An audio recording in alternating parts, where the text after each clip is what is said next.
Commission को contempt notice दे देना चाहिए सुप्रीम कोर्ट के जजेस को। खतरनाक प्रेसिडेंस ये है जो अभी कायम करने की कोशिश की जा रही है, वो भी सुप्रीम कोर्ट का एक माइनॉरिटी व्यू, यानी 4 जजेस कुछ कह रहे हैं, 3 जजेस कुछ कह रहे हैं, और आप कह रहे हैं कि इलेक्शन कमीशन जो है उन 3 जजेस का मान ले।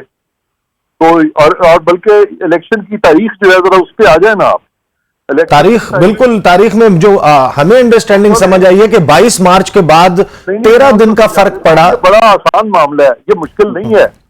तारीख आइन में जब असेंबली सदर या वजीर आजम जब असेंबली सदर या गवर्नर अपनी सवाबदीद में डिसॉल्व न करें तो वो डेट भी अपॉइंट नहीं करेंगे।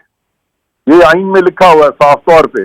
फिर वो डेट अपॉइंट नहीं करेंगे, डेट तभी अपॉइंट करेंगे जब वो अपनी सवाबदीद में। तो अब ये इरफान कादिर साहब, आप क्या एंटिसिपेट कर रहे हैं, सुप्रीम कोर्ट किस तरह रिएक्ट करेगी 1-2 दिन के बाद?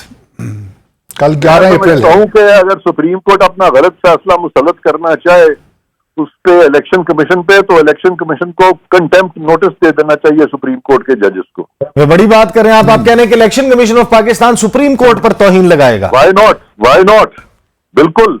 अगर सुप्रीम कोर्ट एक थानेदार का हुक्म अगर आता है कि भी किसी जज के बारे में कोई FIR दर्ज होती है और वो किसी जज को अरेस्ट करने आते हैं, तो सुप्रीम कोर्ट के चीफ जस्टिस उस अरेस्ट को नहीं रोक सकते इसलिए कि वो सुप्रीम कोर्ट के जज है तो उनको पकड़ने आ गए।